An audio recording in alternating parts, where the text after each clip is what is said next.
এই দেখুন বন্ধুরা, আজ চলে এসেছি মামনির হাতের একটা শীতকালীন ডালের রেসিপি নিয়ে। এটা খুব কম সময় হয়ে যায়, আবার স্বাস্থ্যকরও বটে। তার জন্য আমরা কি নিয়ে নিয়েছি দেখুন।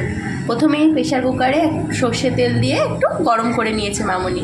আর এদিকে পালং শাক আর একটা আলু ডুমো ডুমো করে কেটে ভালো করে ধুয়ে জল ঝরিয়ে নেওয়া হয়েছে। আর নেওয়া হয়েছে বেশ কিছুটা পরিমাণ মুসুর ডাল। এবার তেলটা গরম হয়ে গেছে, মামনি এর মধ্যে দিয়ে দিচ্ছে একটা শুকনো লঙ্কা আর দিয়ে দেবে সামান্য 5 ফোড়ন। বন্ধুরা, স্কিপ না করে ভিডিওটি দেখতে থাকুন। এইভাবে একবার পালং ডাল বানিয়ে দেখবেন, দুর্দান্ত টেস্ট হয়। ভাত রুটি সব কিছুর সাথে খুব ভালো লাগে। শীতকালে তো পালং শাকটা এমনিই ভালো লাগে খেতে। এবার দিয়ে দিচ্ছে মামনি রসুন ফোড়ন। 3 কোয়া মতো রসুন থেতো করে দিয়ে দিল।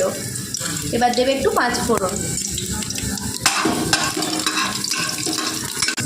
এইভাবে একবারে কুকারের মধ্যে করলে ডালটা তাড়াতাড়ি হয়েও যায়, কিন্তু স্বাদে কোনো অংশে কম হয় না। আপনাদের সময় কম থাকলে হাতে এইভাবে চটজলদি বানিয়ে নিতে পারেন। মামনি এবার 5 ফোড়ন দিয়ে একটু নেড়ে নিল। রসুনগুলো থেকে একটা ফ্লেভার চলে এসছে। এবার দিয়ে দিচ্ছে ধুয়ে রাখা মুসুর ডালটা। আপনারা কিন্তু অবশ্যই এইভাবে একবার বানিয়ে দেখবেন। অনেকেই পালং ডাল বানায়, আমরা যেভাবে বানাই সেটাই আপনাদের সাথে শেয়ার করছি। এইভাবে বানালে খেতে খুব টেস্টি হয়। মামনি দিয়ে দিল ডালটা। এবার ডালটা একটু তেলের মধ্যে, ফোড়নের মধ্যে একটু হালকা করে নাড়াচাড়া করে নিচ্ছে। ডালের যে কাঁচা গন্ধটা সেটা যাতে চলে যায়। চলুন, একটু ভালো করে নেড়ে নিল মামনি। এবার এর মধ্যে দিয়ে দেবে ধুয়ে পরিষ্কার করে রাখা পালং শাক আর আলুটা। আপনারা কিন্তু ভিডিওটা স্কিপ না করে দেখতে থাকুন।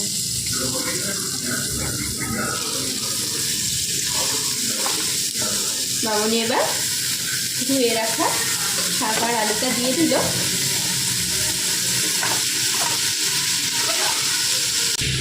এই দেখুন বন্ধুরা, মামনি ডাল শাক আর আলুটা ভালোভাবে মিশিয়ে নিল। এবার এর মধ্যে দিয়ে দিচ্ছে ওই 1/2 চামচ মতো আদা বাটা।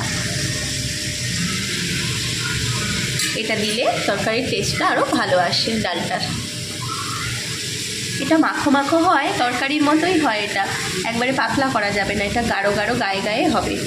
এবার দিয়ে দিচ্ছে মামনি হলুদ গুঁড়ো আর জিরে গুঁড়ো।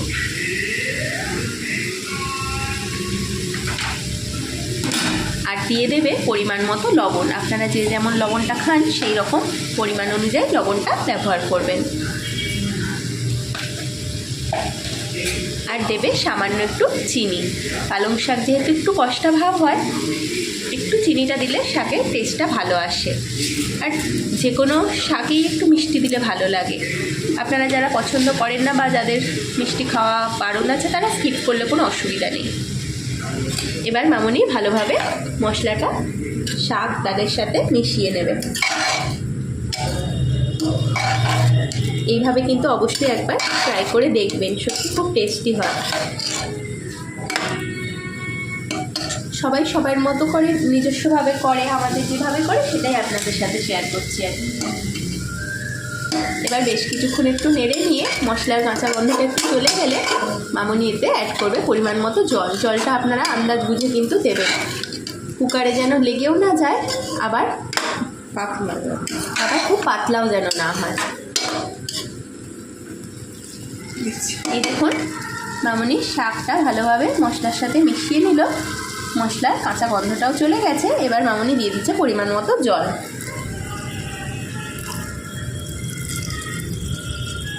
এই ডালটা স্বাস্থ্যের জন্য ভালো, যেহেতু পালং শাক। ডাল তো সবাইরই প্রিয়। বাচ্চারাও এইভাবে করলে, শাক যেহেতু বাচ্চারা খুব একটা খেতে চায় না, এইভাবে করলে কিন্তু খেয়ে নেবে, খুব টেস্টি হয়। মামনি দিয়ে দিল। এবার ঢাকা দিয়ে 3টে সিটি দিয়ে নেবে। চলুন, 3টে সিটি করার পর আপনাদের দেখাচ্ছি আবার।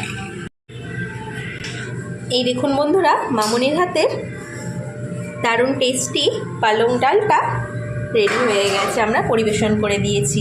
এই ডালটা দুর্দান্ত টেস্ট হয়। আপনারা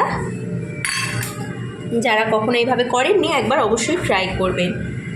আর আমাদের কমেন্ট করে জানাতে ভুলবেন না যে কেমন হয়েছে, আমাদের রান্নাটি কেমন লাগলো অবশ্যই কমেন্ট করবেন। আর যদি ভালো লাগে লাইক করে দেবেন, আর চ্যানেলটিকেও সাবস্ক্রাইব করে নেবেন। ফেসবুকে আমাদের পেজটিকেও অবশ্যই ফলো করে নেবেন।